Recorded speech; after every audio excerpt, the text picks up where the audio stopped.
Okay, so first of all, I'll make sure I'll upload the recording this evening.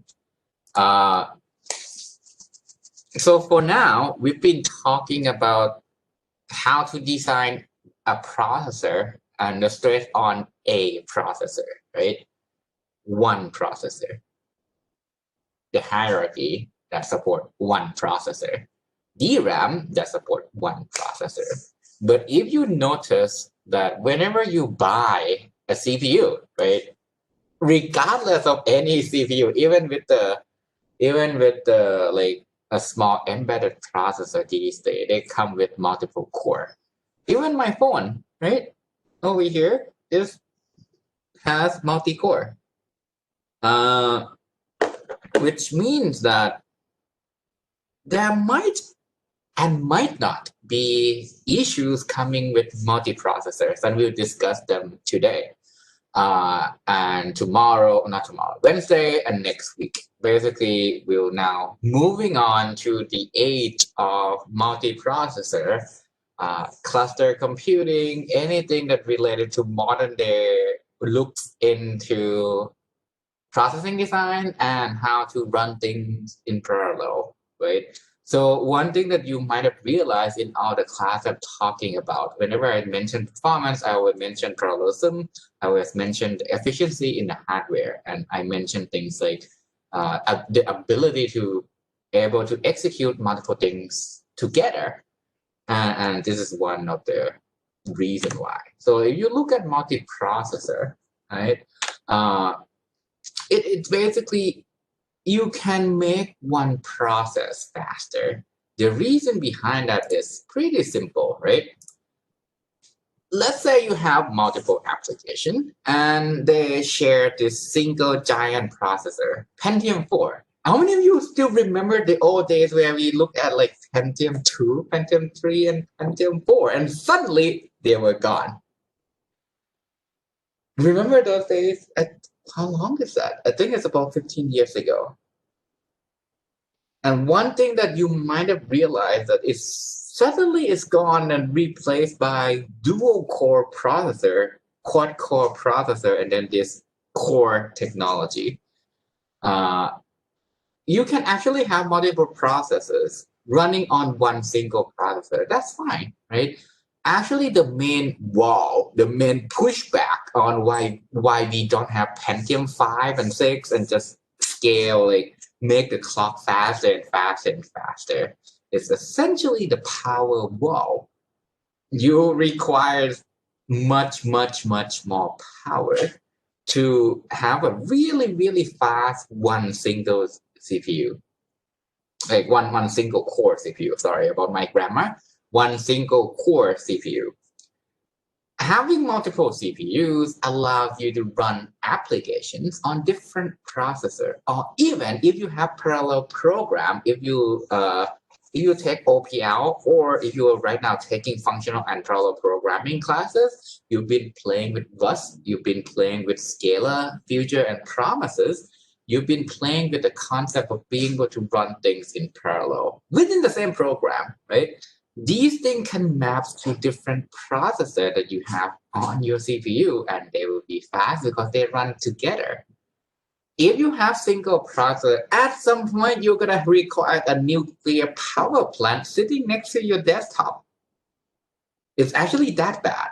Like, you can't have the sun to power your machine, right? You can't rely on nuclear power just to power one single server.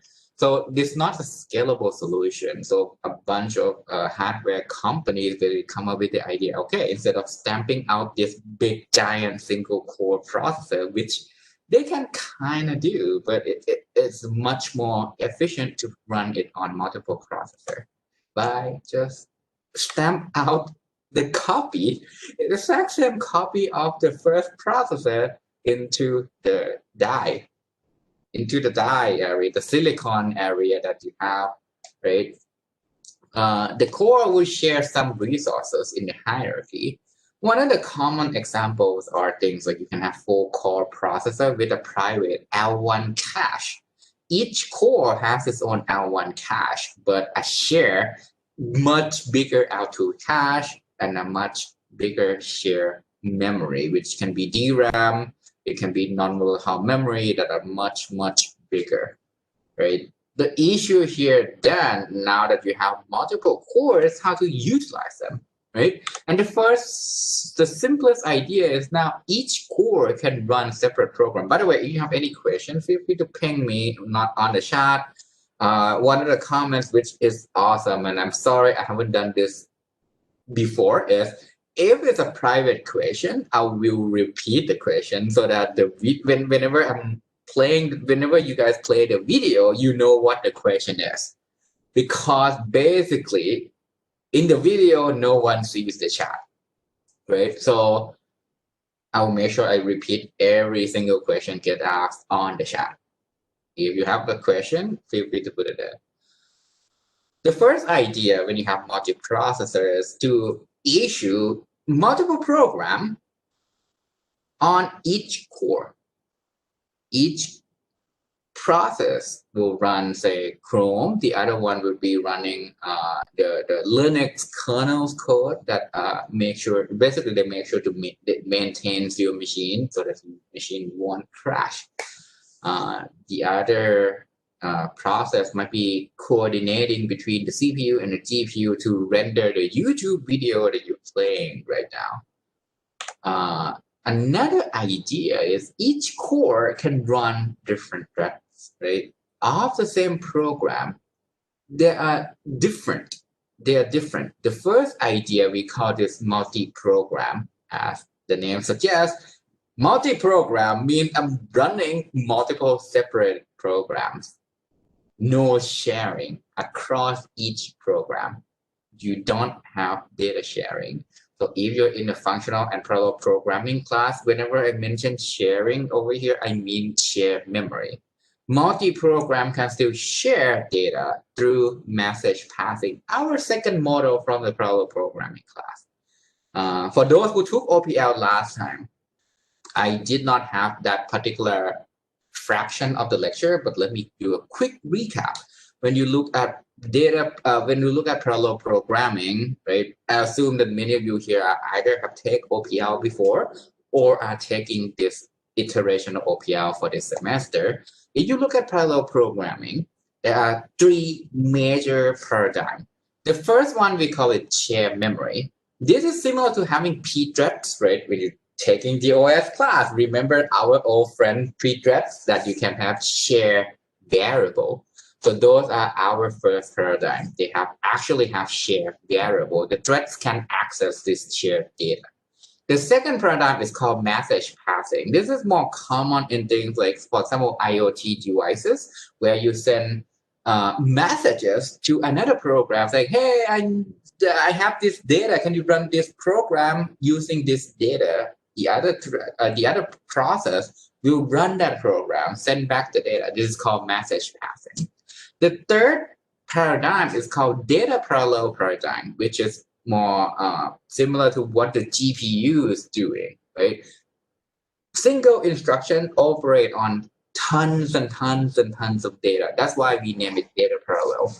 So with the first idea, when you have multiprocessor, you can still have sharing, but they have to be done through message passing.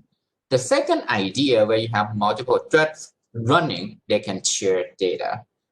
They can be sharing across different threads through shared memory.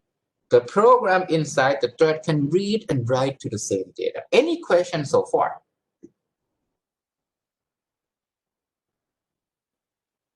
So when you have multiple processors, they can run one thread from one program, multiple threads from one program, multiple thread across multiple core from one program, multiple thread from multiple programs. Basically, you permute all the possible choices. That can be data sharing. That can be some limited form of data sharing. So let's talk about some of the key issues, because even when we have no data sharing, the hardware structure is shared. Right? The hardware structure is actually shared. So what are the key issues? because the hardware structure is shared, they have shared DRAM, they have shared the last level cache, they share the L2 cache. How to share the resources in a way that it prevents one application from taking every single resources, such as all the cache, all the DRAM bandwidth. What will happen if I run two programs? The first program takes away all the cache and takes away all the DRAM bandwidth. What will happen to the second program?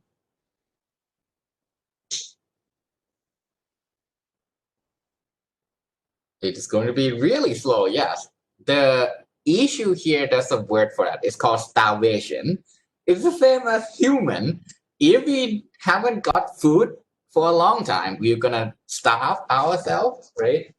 And this issue is called starvation issue, where all the resources is somehow dedicated to one thing, and the other entity that are sharing that resource never get to access them.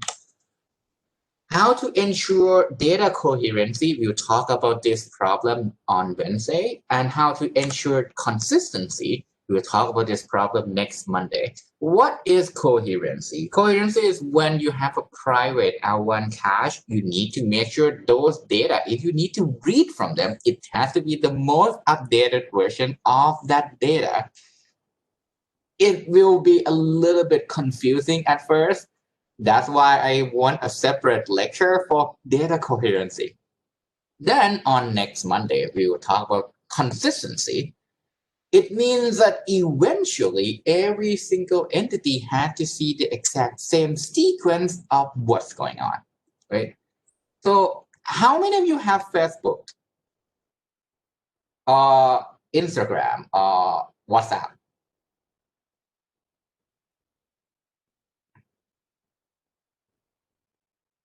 So if you have, say, Facebook, right, whenever you upload something or whenever you post, okay, sorry, I used the wrong word. Whenever you post something on your wall, right, one thing that you might have realized is people will see that update at a different time, right, at a different time. Unless you post a picture and your friend make a comment, but somehow, actually, because the picture is so popular, 10 friends are making the comments on the same picture. One thing that Facebook would try to do is they will be able to order who comment first, who comment last. But from your point of view, you have no idea when you see those comments. You notice there's a ... thing, right? It means that someone is typing. You probably will notice that. And it also happened on your comment box, not just on the Facebook messages. So those ... things mean someone is updating, right? But you will see the same sequence. That's data consistency. Consistency means I'll see the same sequence across all the machine. There's a lot of theory going behind this, even things like Turing Award, being awarded to one of the really, really, really important computer scientists who work on this area, right? Because it's so important. I'm not saying Facebook is important. Those are just kind of like side things, right? Why data consistency is important? They are important in a huge data center that is required to compute things like weather prediction, right? You want to make sure you see the same sequence of inputs from all the readings around the globe, right? These are important things. Like COVID tracking, you probably want to make sure you see the same sequence of who got COVID so that you can trace and defend against the possible outbreak. Another issue is how to schedule what to run when and what core, right? So these last bullet points a little bit closer to the OS. So if we have time, we'll cover that. If we don't have time, feel free to ping me, but I'm sure this is partially covered in the operating system class. If not, feel free to check with me. So today, we will first talk about the first two bullet points, where application in multiprocessor can suddenly become slow by accident, definitely not by design. They're not good to make a slow application, so we'll talk about how to make it fast. This problem with sharing, basically, we call this problem application interference. So what does interference mean?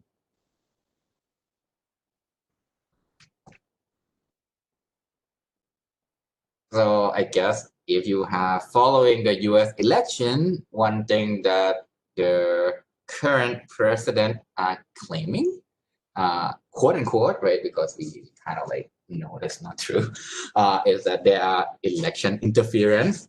What would that mean?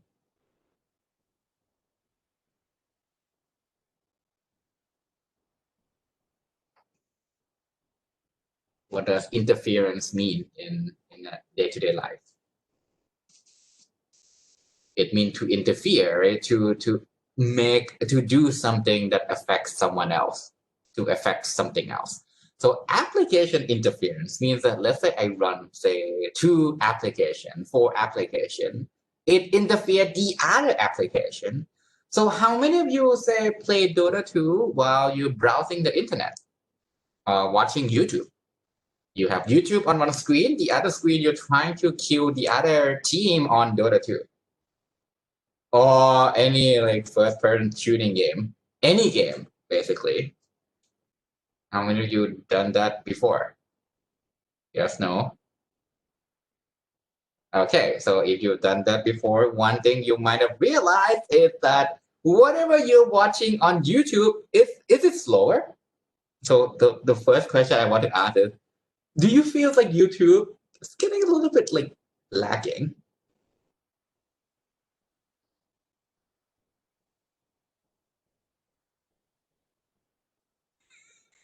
Sorry, my cat is like running around.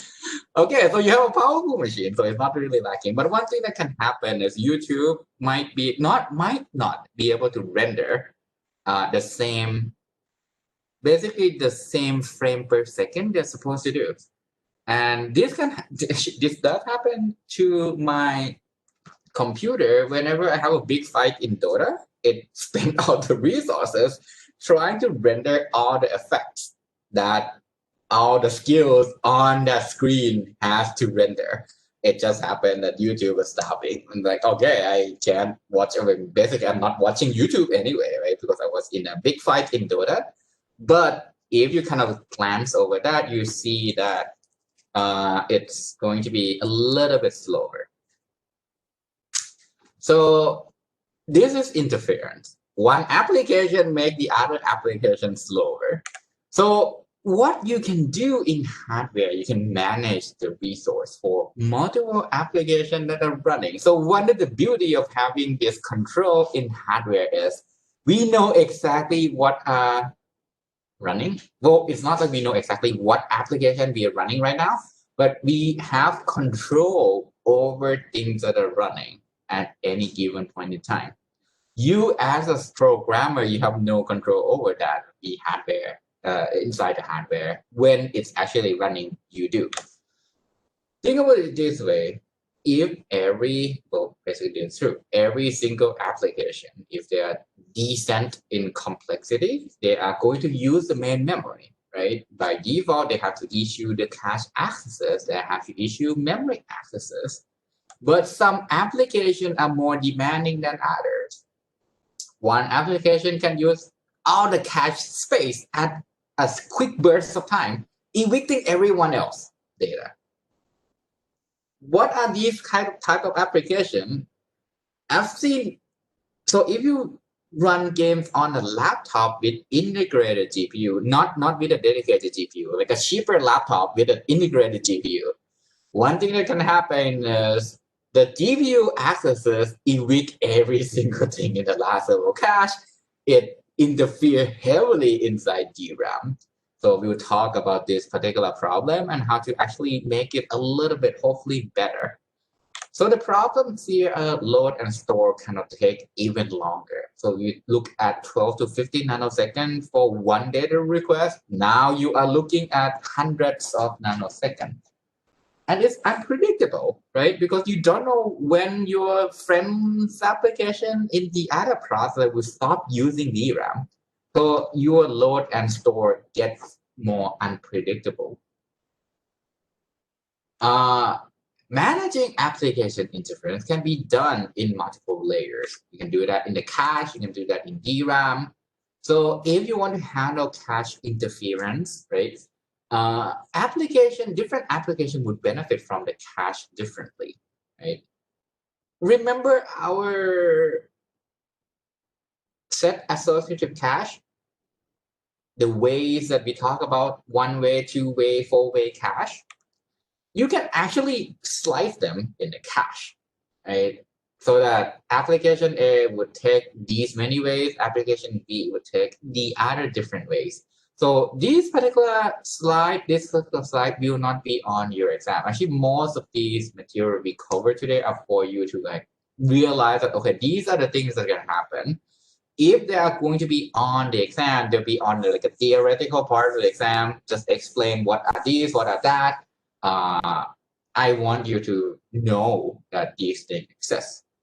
So you can dedicate some of the cache for certain application. It's doable in hardware because we have control. We control the hardware. There's another thing called performance cliff. Let's say you have 2 megabyte cache. Is my cat like directly behind me? Okay, he does. So if you look at the okay, the performance of the application, when you give more and more and more cache, one thing you might see is that, let's say you have a 2 megabyte cache.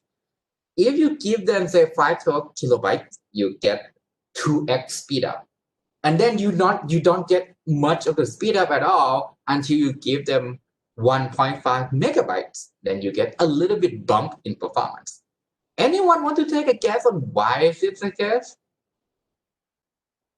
Why is there like a clip? Basically, the clip that, okay, if you give them this much cache, you gain this much performance. And if you give them more, you want improved performance until it's enough. How many of you program and have multiple nested loops? Like for loop inside a for loop inside a for loop. How often does your program behave that way? Nested for loop with if else. Okay, so when you have nested loop, what you will see is inside the innermost loop, they will demand certain amount of data, right? And let's say that data is 512 kilobytes. So once you give them 512 kilobytes cache, your program will be suddenly fast, right? So you're gonna gain performance flat. Then if you give them enough, it would cover the outer loop. When you cover all the data that the outer loop wants, then you get another performance bump. So this is what I mean by performance cliff inside the cache. You gain benefit, but if you give them too much, you're not going to get a lot of benefit afterward until it's cover another layer of your nested loop. So one thing you can do is, if you know the size of the cache and if you somehow can magically predict how much your loop consumes the data, you can give the application certain amount of cache and you can adjust them based on the program pattern.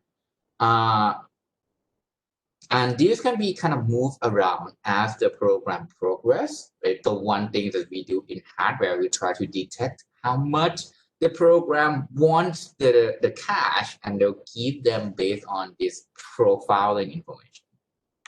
So what if there are more applications and not a lot of associativity?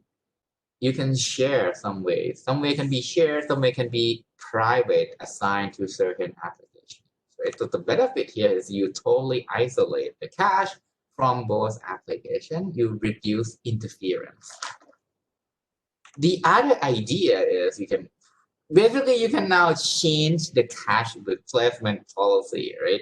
So a part of your extra credit assignment, basically assignment 3, I'll go to your extra credit. If you make mistake, if you did not catch up assignment 1 and 2, this is your big chance. But based on that, you can change the cache replacement policy by using a different way to insert and replace things from the cache, right? For example, if you know the application is going to stream through your data, you can prefetch them. Prefetch means you're going to bring them into the cache and keep them in the least recently used. So what will happen if I put my data in the LRU position? Are they more likely to be evicted or are they less likely to be evicted? More likely or less likely? There are only two choices. If I put them in the least recently used and I use the LRU replacement policy, what will happen to that data?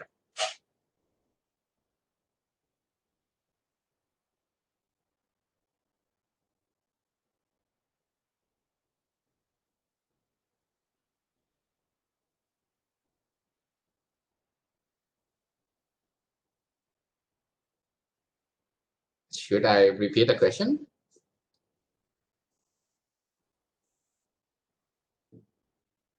Okay, so let's say you have a cache, right?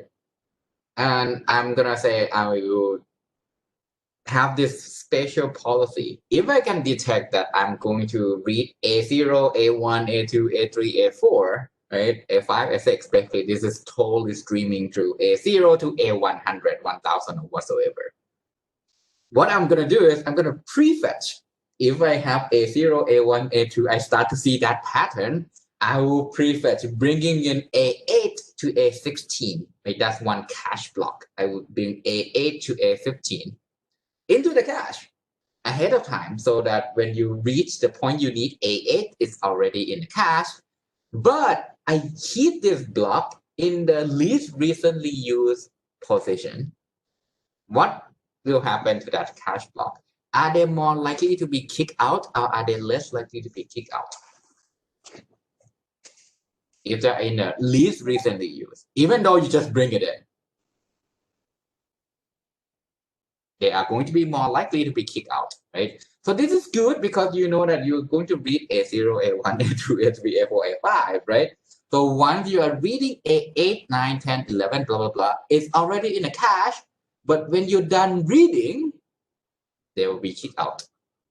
They will be likely to be kicked out by what?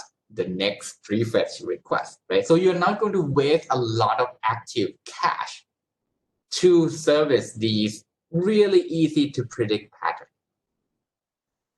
There's also a concept of hot versus cold data, right? Hot data, it means that they get used often. So that's why we call it hot data. The policy is let's try to keep them in the cache. Cold data means that they are not used often, so they become cold. These are likely to be evicted. Typically, the least recently used policy will be able to manage this. Why? If you have hot data, they're going to be put in the MRU position, most recently used. Why is that? They get used often, so they're more likely to be used. When they're being used, they're going to be in the MRU position by default, right? Any questions so far? Any questions so far?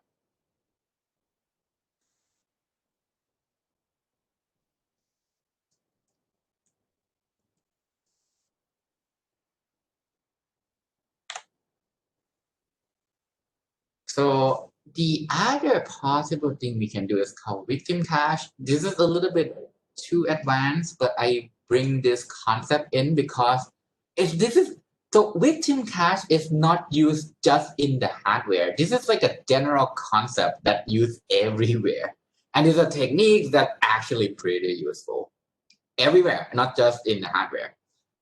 Because caching, there's also software cache, things like a proxy server, right? You try to bring the web page into the proxy server ahead of time so that when I access the web page, I can go to the proxy, it's faster.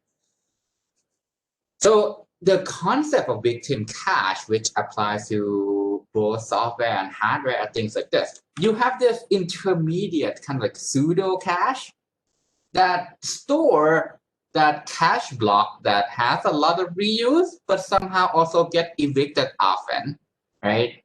Why? There can be times when you don't have enough cache, right? So even though you have hot data, this hot data is somehow get evicted, right? So you can retain this information in the victim cache. Another variation of the victim cache is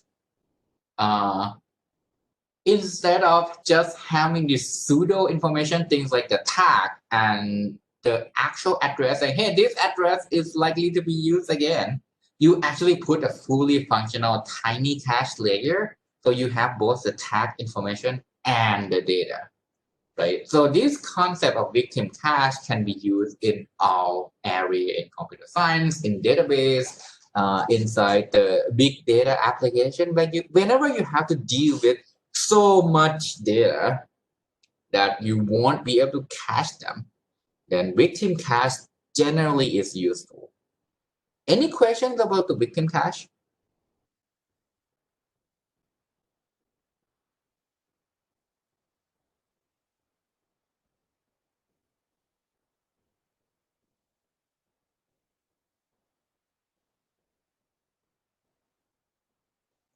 All right. So another possible location where one application can slow down the other application in DRAM, right?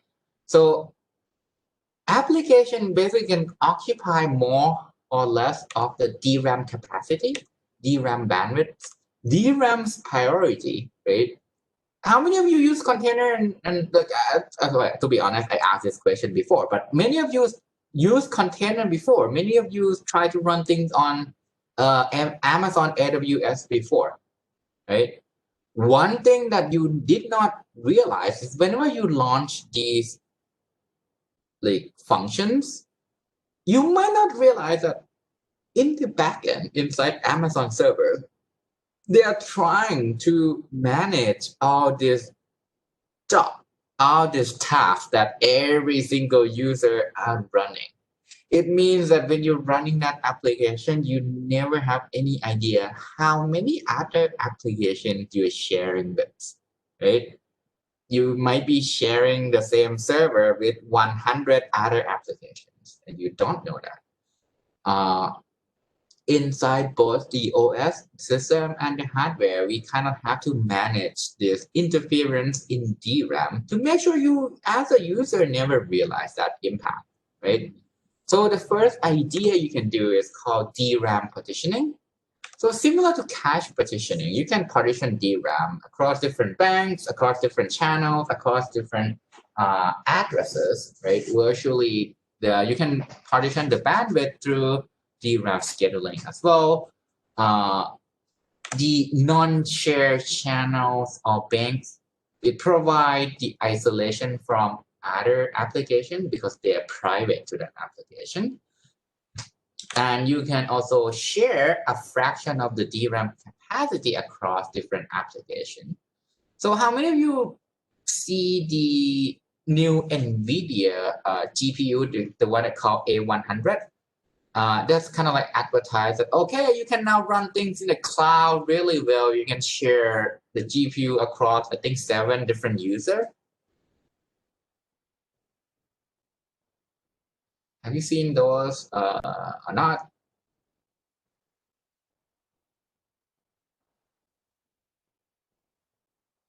Or are you just looking at my cat right now?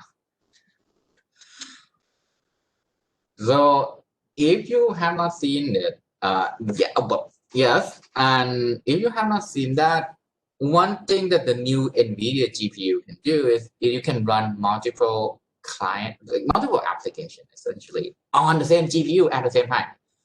My bet is this is what they do. It's not truly sharing, because truly sharing involves a lot more things, including virtual memory that is fully functional. If NVIDIA is doing DRAM partitioning, you can share the main memory effectively. And if you limit the number of users to within 7 users, you will not see a lot of performance impact, right? You will basically partition different DRAM channels based on each application that wants to use the GPU. And as I said, because I haven't really been able to access their actual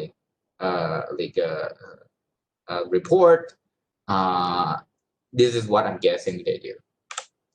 The other things you can do is through DRAM scheduling, because memory scheduler determine what every application get to use the DRAM, right?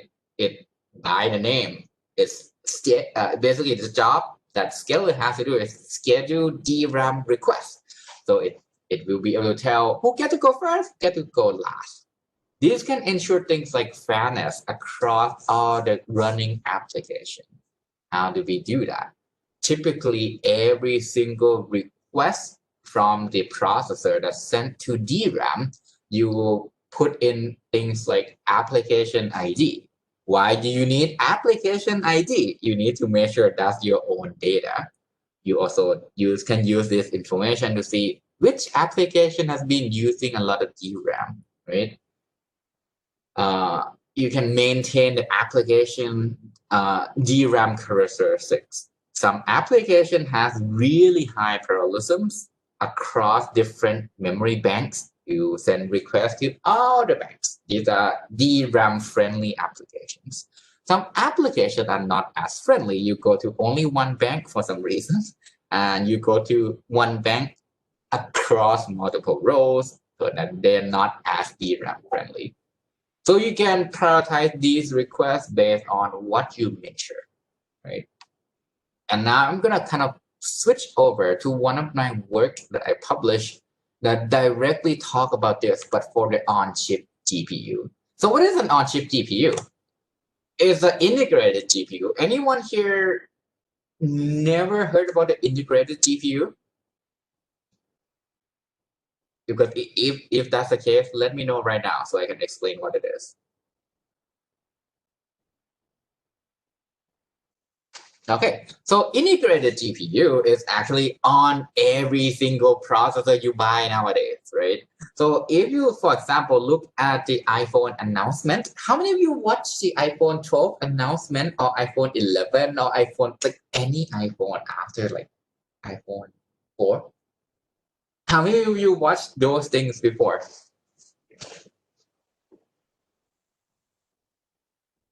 So one of the, good. Thank you for raising your hand. So one of the things that you might have realized, there'll be a brief period of time where the like this hardware guy came in and talked about like, how awesome that processor is, right? This will happen on every single iPhone announcement, and it basically depends on who is the one talking about it for each generation, right? But one thing that you might have realized is like, oh, our chip has CPU, GPU, and like these accelerators that do neural processing, that do machine learning, do signal processing. One thing that you might have heard is they say we have the CPU and we have the GPU, the GPU. Those are actually on the same chip. This is called the integrated GPU.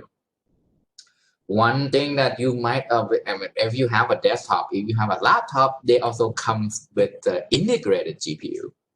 This allows you to be able to watch things like YouTube, render the video, and don't feel like this rendering is too slow, right? These are done by the integrated GPU. It allows you to render the PDF. It allows you to render things on your screen, right? So they come with this GPU. Around year 2010, this GPU gets really fast, right? I assume all of you play games on your phone, right? One thing that Apple announcement would always do, I think, is every single time the new iPhone comes out, there'll be another software guy that like, develops like these games, like different games basically. They'll come up on the podium and they're like, oh yeah, with this new Apple iPhone, we can now develop this cool games with like really nice graphics, right? If you remember that section of the the iPhone introduction, yeah, Doom on iPhone, for example, yes. So these things are run on the integrated GPU, right? The GPU that's already on the same package. One thing that you might not realize is they share the same off-chip memory. Because there's only one DRAM, right? There's only one DRAM because it's on the same chip. When you have the Intel CPU, they come with the integrated GPU. They share the same DRAM. When you buy a laptop, is that memory that you see, the 16 gigabyte, the 8 gigabyte, the 32 gigabyte memory that comes with your laptop. The GPU share that with the CPU. What do that mean? What do I mean by sharing? It means as a result, you are going to heavily interfere all the CPU applications that want to use the main memory, right? Because one thing that we learned from the GPU lecture, if I have data access and my GPU is 32 wide, there are 32 lanes, how many data access I'm issuing? How many data access? Yes, up to 32. Instead of issuing one, now I issued 32. So all the CPU applications, wait, I am issuing one, and that guy is somehow issuing 32, 64 requests. And it just happened that the GPU traffic is really DRAM friendly because that's the way they program. Because they are really DRAM friendly. Wait, give me a minute.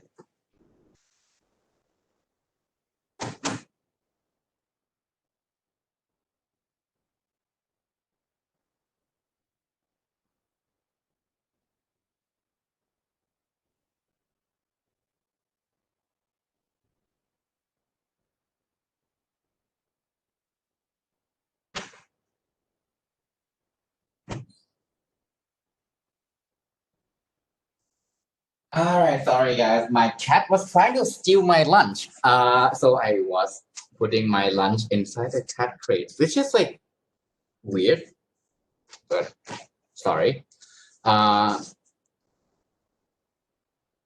So basically, now that you have the CPU and the GPU share the same memory, but the GPU is really, really DRAM friendly, our friend memory scheduler will favor the GPU application.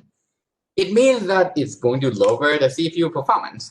How bad is that? Let's actually visualize it. So here is the integrated GPU. Right now, I'm just showing 4 CPU core, right? Core 1, 2, 3, and 4. Core 1, 2, 3, and 4. Let's say they have the GPU integrated. What will happen? This is what we actually measure. We'll see that there's so many more requests coming from the GPU. All these purple requests are from the GPU, and they flood all this buffer. So it's just basically it occupies so much of the request buffer to the point that if I have a request from core 2, the CPU application, they are basically trying to inject into this buffer, and you cannot, right? So the problem, first of all, is you cannot access the buffer, which means core 2 will kind of slow down a little bit. The second problem is, a lot of the time, the scheduler would try to observe, okay, how friendly is the CPU is to the DRAM, so you can provide the correct, right, scheduling decision. But now you don't see all the requests. You see only, say, 50% of all the requests from core 2, maybe only 25% of the requests from core 1, and you only see a bunch of GPU requests, right? So the controller will be like, okay, this is the pattern that I see, so I'm gonna think that core 1 is going to demand a lot of memory, for example, but in fact, it might not. So this can lead to poor scheduling decision. So in our work, this is the work I've done. Back in around year 2011, we published this paper in 2012. This is done while I was working as an intern at AMD Research back in 2011. We break it down. Basically, we break this problem down into like, okay, let's look at this problem and consider what do I have to do with the controller, right? So the first thing I want to do is I want to maximize row buffer hits, right? Why do I want to maximize number of row buffer hits? Anyone want to guess? Actually, it should be pretty obvious, right? You want to maximize row buffer hits because they are fast, and this maximize how you use the DRAM bandwidth. So we come up with the design that span across different stages. The first stage will not do everything. It would just group requests together into batches that go to the same row. That's it. That's what the first stage is doing. Then the other task of the controller is to manage what we call contention. Contention means whenever I want to access DRAM from, say, 5 applications, all the 5 application content for DRAM accesses, right? So you want to maximize system throughput, basically performance, and fairness, making sure all the 5 applications get to use DRAM. So our second stage, now that we have the actual group of requests going to the same row, we don't have to worry about row buffer hits at all, because if you go send that batch together, they go to the same row. The next thing we need to do is basically look at all the batches and pick which one to send to DRAM.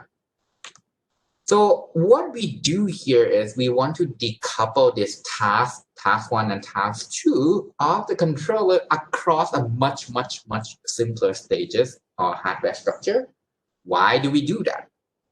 These allow us to have a much bigger buffer, because each buffer is a lot simpler. When each buffer is a lot simpler, we can have way more buffer that can hold all the application requests, right? So the batch formation would take in requests to different rows. If they go to the same row, they get grouped together into a batch, as I see here.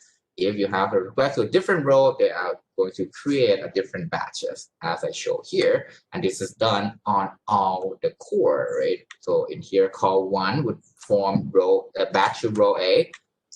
Core 3 would basically start forming batches, and core 4 as well. Once these are formed, which I'm going to show here, including the GPU, and one thing you might have realized is GPU form a way bigger batches over here. It's one big block, right, of multiple requests going to the same row. That's what we see when we run the actual graphic application. The next stage is the scheduler. Instead of considering every single request, now you just need to pick one of these 5 frontmost batch, right? One of the blue, yellow, red, purple, and the less blue, grayish from the GPU, which one to go to the DRAM, right?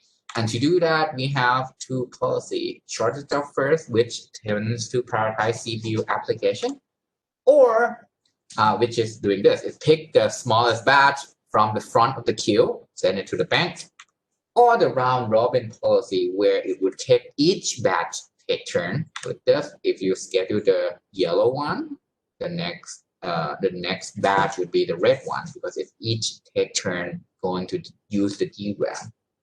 And we use this policy to perform our scheduling.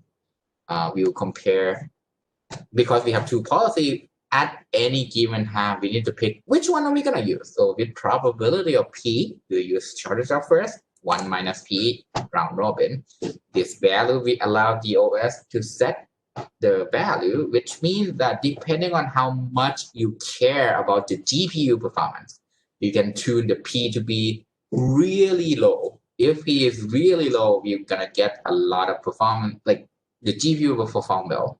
If P is really high, then the CPU will perform well.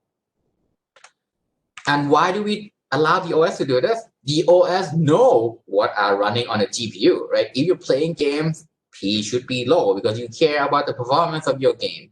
If you're not playing games, then P can be higher.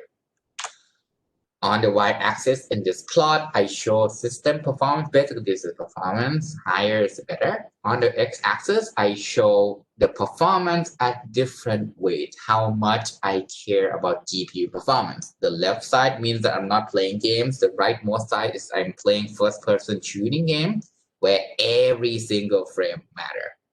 Right? I'm going to compare the red line here is the best previous scheduler from 3 works. The first work is called Atlas. This is going to give good multi-core CPU performance. The second work is called TCM, which give good fairness. Both Atlas and TCM actually is one of the prominent memory scheduling work back around, like actually even now. Sorry, both paper got picked into the IEEE micro topics, which is one of the journal. Basically, it would just go pick top works on that year, a few works, and would feature this work saying, hey, this year, these are the interesting work in architecture that you should read. We also compared to FRCFS, which is proposed in 2000. Why is this important? This is basically what you get on your CPU. When you buy a CPU, when you buy a motherboard, this is the policy that they use. It gives really good DRAM throughput, right? So if you use FRCFS, they are the best over that range of GPU weight.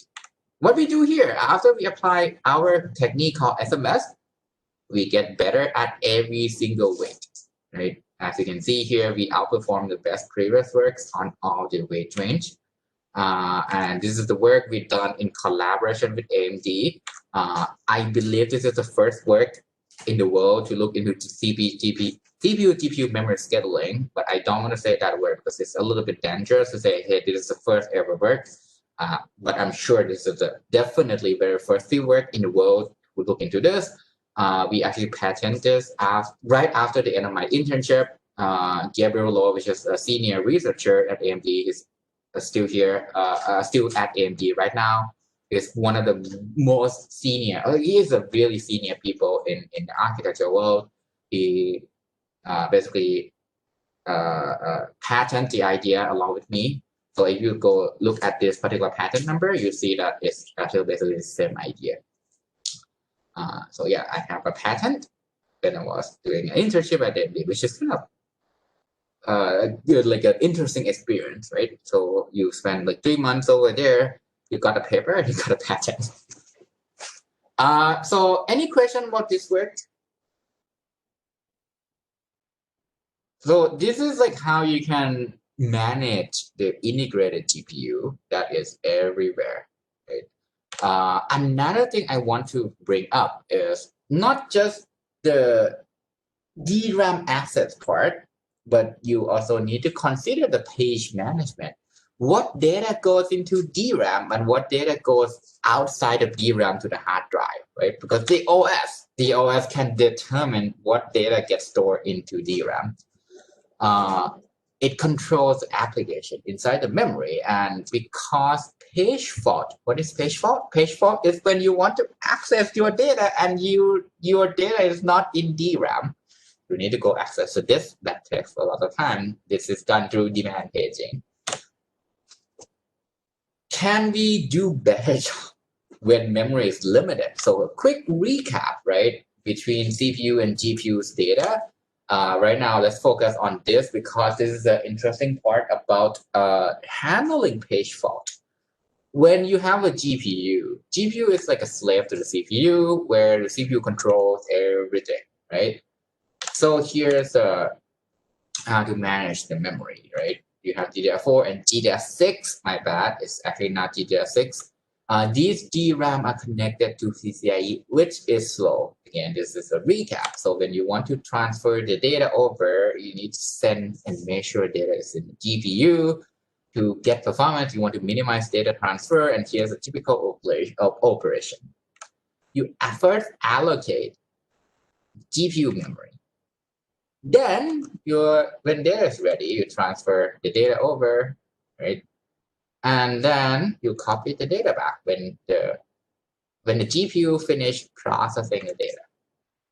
This process is tedious and has to be done by the programmer. So these days you have unified virtual memory, where this is done by the driver. The GPU driver would manage the data and it will perform demand paging and automatically move the data. We will pause here for now. Let's take a quick break, and I'm going to talk about what we can do to make the unified virtual memory better, because there are quite a bit of the downside to this. It's good when you want to program it, but it can be slow. So let's take a quick break. We'll meet again at 1:20. Is that okay?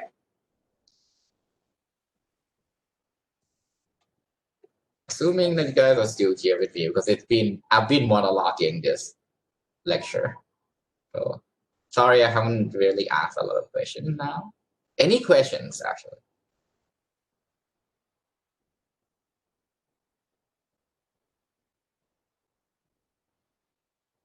All right, so I assume that either you phase out or you're sleeping, but we'll meet back again at 1:20. Go get your coffee. All right.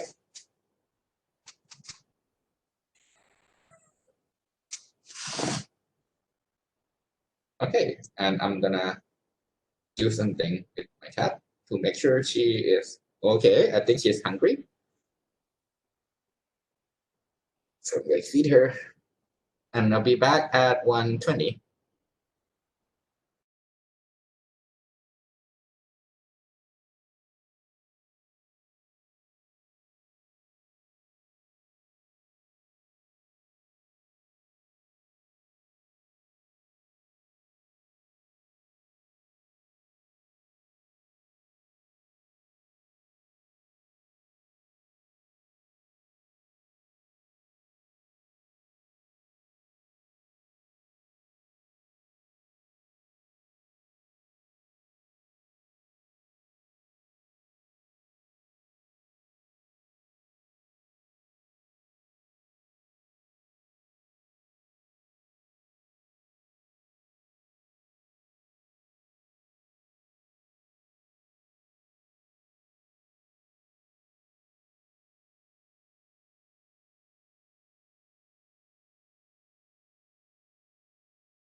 All right, so it's 121. Are you guys back?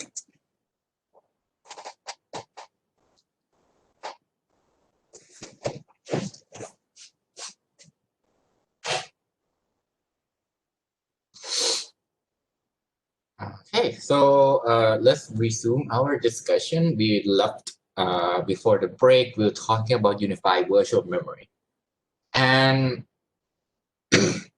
the idea of unified virtual memory is on a high level is simple.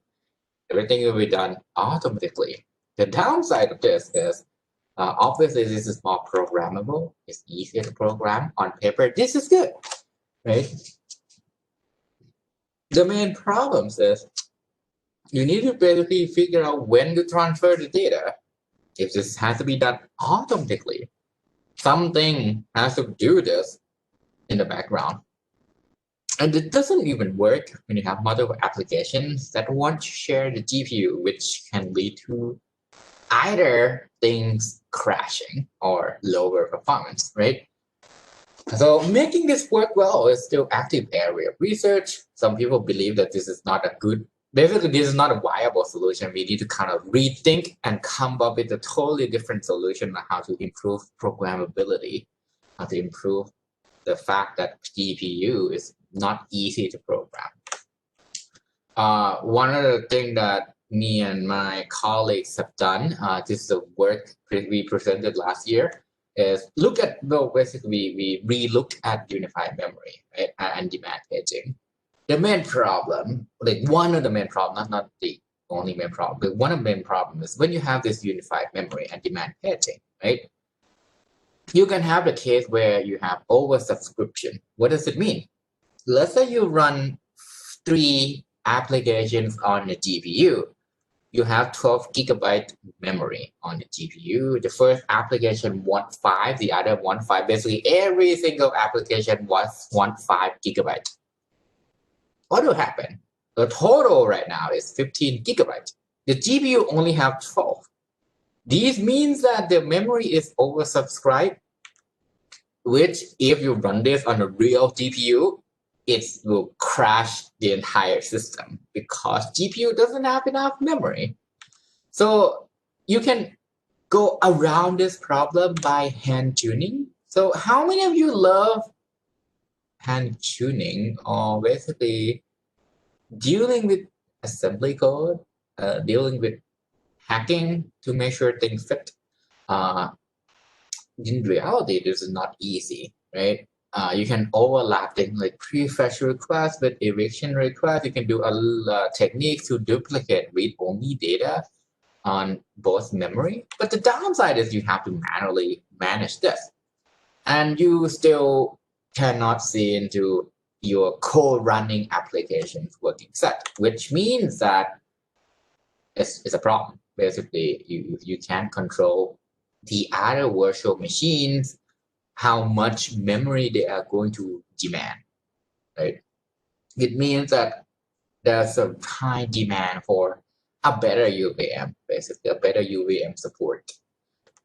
So what we see in this work is if you run the GPU application, it will look one of the 3 ways.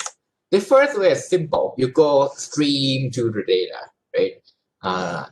These can be things like, let's say you want to do 3D convolution. You read the array. You do things like matrix multiply. You read the array, right? So you see that on the y-axis, the page number, which is basically the address, will go up as the time goes on. This is easy to work with because at any given point in time, you're dealing with only a few addresses.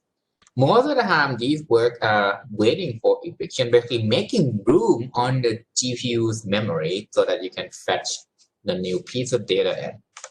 You can have the same pattern, but there's sharing across multiple compute kernel. What are compute kernel? Basically, these are different functions that you want to run on a GPU, but there are different functions that get launched in the different instant of time, but they share data, right? So data get reused.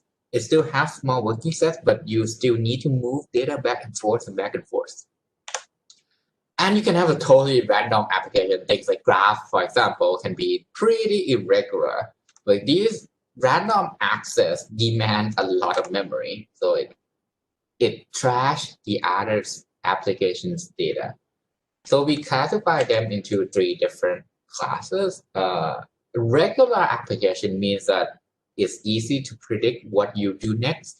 You have one with data sharing and the other application without data sharing. Then you have irregular application where you have no idea where are you accessing next. And the issue for each of these types are different. First type, you want to hide the eviction latency. The second type, you also want to reduce data migration on top of it. The last type, you cannot do much except for reduce the working set size. The working set size is defined as how much memory at that point in time, how much memory do you demand and actively using. If you allocate for 10 gigabytes, but you only use 1 or 2 gigabytes, the working set size will be 2 gigabytes. If you allocate 5 gigabytes and you use all those 5 gigabytes, the working set size will be 5 gigabytes. These are dynamic information. You need to basically figure it out as the program runs, right?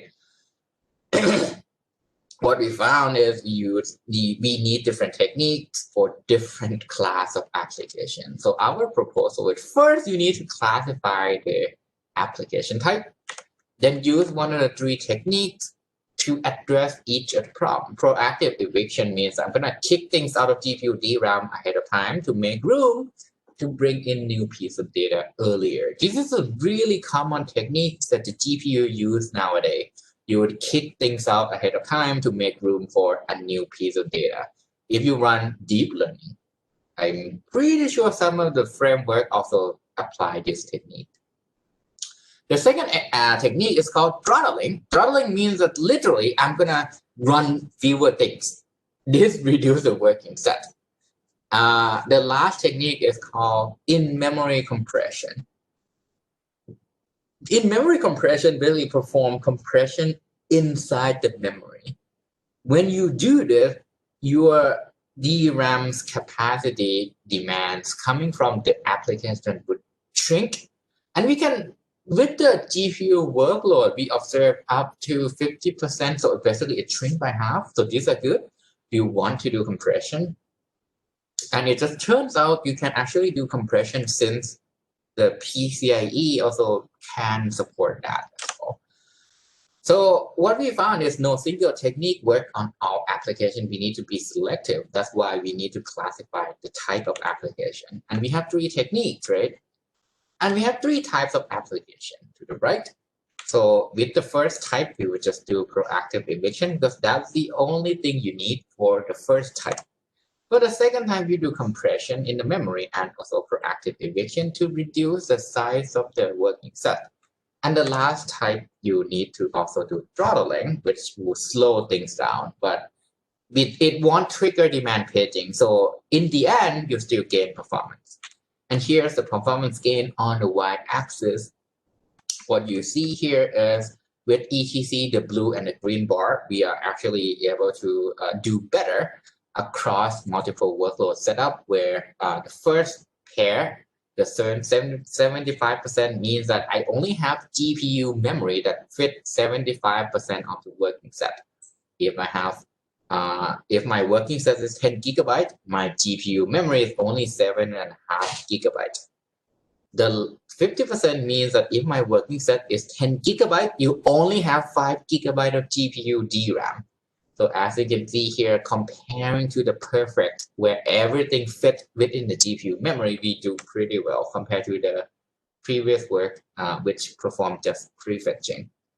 So we conclude that it's effective at identifying the application type and correctly apply the policy. So this work, as I said, presented last year, done in collaboration with a bunch of folks from China, Pittsburgh, both CMU and University of Pittsburgh, Zurich, Texas, and VMware as well as myself at KMU GNB. So now that I talk about 2 of my work, let's talk about the last issue that can happen when you have multiprocessor, right? When you have multiprocessor, again, one thing that I mentioned is you cannot tell how long each of the load and store will take, right?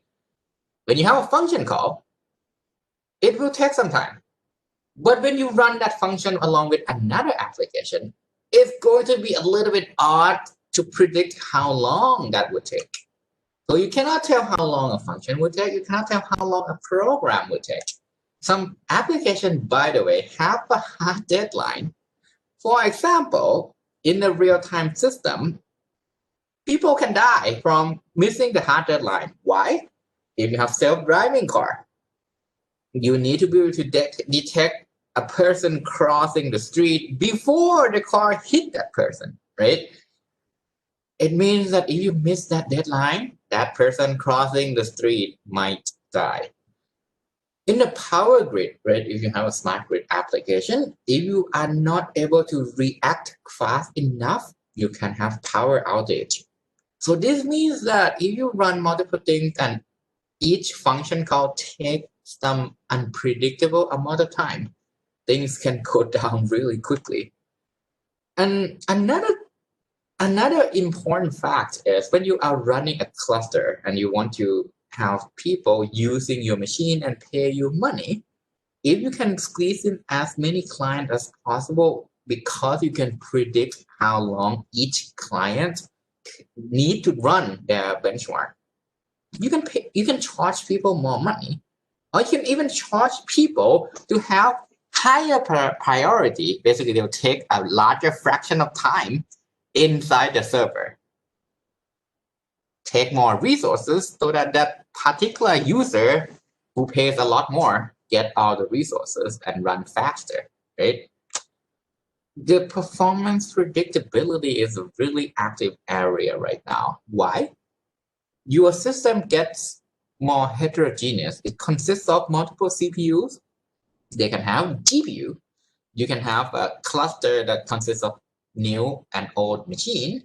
You can have a IoT system where your compute node can spread everywhere in the world, right? So these performance predictability is really, really important for modern day computing. You want to be able to say this: if I run this function as a service, how long that would take? If I launch this containers job through Docker, how long would that take? Would it take 1 hour? Will it take 2 hours? Will it take 1 day, right? If you can say it's going to take 1 day and you can guarantee that, it's good. But to provide that guarantee is pretty hard. So if you're interested in these particular area, feel free to check with me. I have a few, actually I know a few. I'm working with a few PhD students actually on this particular topic. So if you want to kind of like dive into like, okay, what people have been doing these days, any resources that I can read to learn more about this, definitely let me know. One idea is, well, you can provide latency guarantee by being able to predict how long each request would take, right? This allows the OS to measure, because the OS can look into the compiler can look into the source code and measure the number of load and store. The OS can then predict, in the worst case, if I have to load it from the main memory, it would take this much time. It means that the OS can schedule all the threads using how much time it would take, okay? So actually, this is the end of today's lecture. Any questions so far? Any questions so far?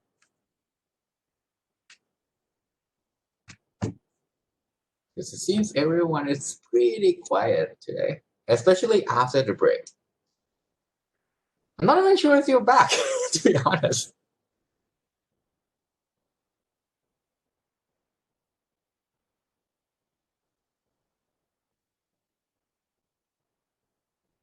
All right. So I know that today is a lot of like me talking. The reason why I don't continue on cache consistency, yeah, you still don't see assignment 3 on Canvas. I'm going to post it later tonight. And I changed my mind. Basically, A3 will be all extra credit. All extra credit. And I will do one more thing. Basically, there'll be A3, which is the lab part. And then to basically make another room for students who are like struggling with assignment 1 and 2, I will have a required assignment, I guess, 3 version 2, where it's not extra credit, but they are not labs. These will be written homework. Would that be okay? Basically, the coding part is the extra credit. There'll be a written part that's required. Hopefully, the written part is it's basically you can go through the lecture, you can go through our material, you can even talk to me through office hour to make up for the points that you lose over for assignment 1 and 2. That's the first benefit. The second benefit, it means that I can now slice assignment 1 and 2 3 ways. Assignment 1 will take 1/3 of the homework grade. Assignment 2, 1/3. Assignment 3, 1/3. Otherwise, if A3 is all extra credit, it means that assignment 1 and 2 becomes the entire homework. If you screw that up, let's not screw it up, but if you screw it up, that's bad, right? Basically, bad news for you. I will make assignment 3 written part. This will be kind of similar to like the exam format. It will be the material that I want you to go through to use that as a practice for your final. So the benefit here is a good practice for your final, and it's a good way to catch up and make sure you're not failing this class. Or if you're like close to getting an A, then you just do assignment 3, do the extra credit as well, and get better grade, right? So is that okay for everyone? Okay, so that's actually the reason why I'm holding off to like releasing the write-up, because I want to double check with all of you here, at least people who attend this class, if this is okay. This would make people who are at people who are at the I got an A, right? So you'll be fine. You won't get penalized, but people who are trying to catch up, trying to pass the class, because I understand that this is a required class for 58, 59 students, right? 62, right? Oh, no. I think it's 60, 69, 59, 6. Yeah. So for 60 students as well. So I want to make sure I don't screw up your grade, right? I know that this is a tough class. There's a lot of new material, and I think this would be a way to basically make up for, hey, this is not an elective class. So if you need to go into this class, being forced to do it, right? And it's not material for everyone for sure. So assignment 3, the required part will be written part, practice for your exam. Hopefully you go through that carefully. It'll be more like a algorithm assignment when you write things on the paper, but now it's PDF because we do it online. I'm going to give you until the final exam for our class for the due date. Feel free to take up to that much. I need the rest of the time to like basically submit the grade and grade everything. That also remind me, yes, tonight. So the midterm and homework score, our midterm would be tonight. Homework score would be as soon as possible. So yeah, that's the plan.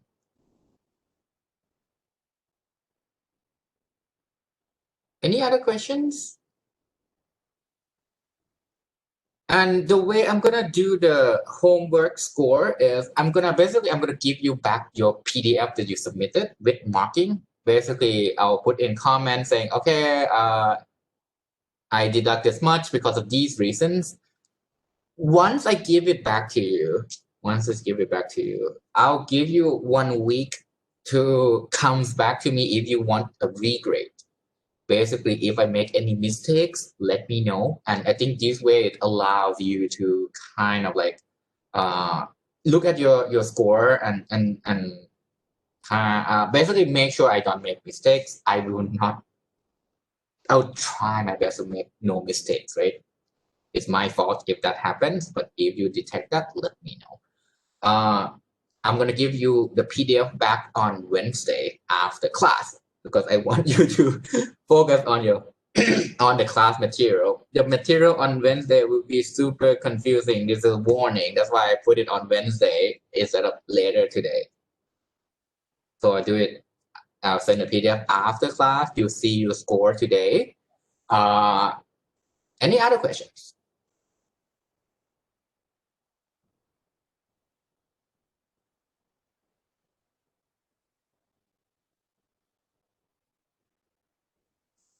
Okay, so I think basically I'll be around for 15 more minutes until around 2 p.m. If you have any other questions, feel free to stay here and ask me anything. It's basically this is the last slides that I prepare for today. We'll move on to coherency, dealing with the cache when you have multiprocessor on Wednesday.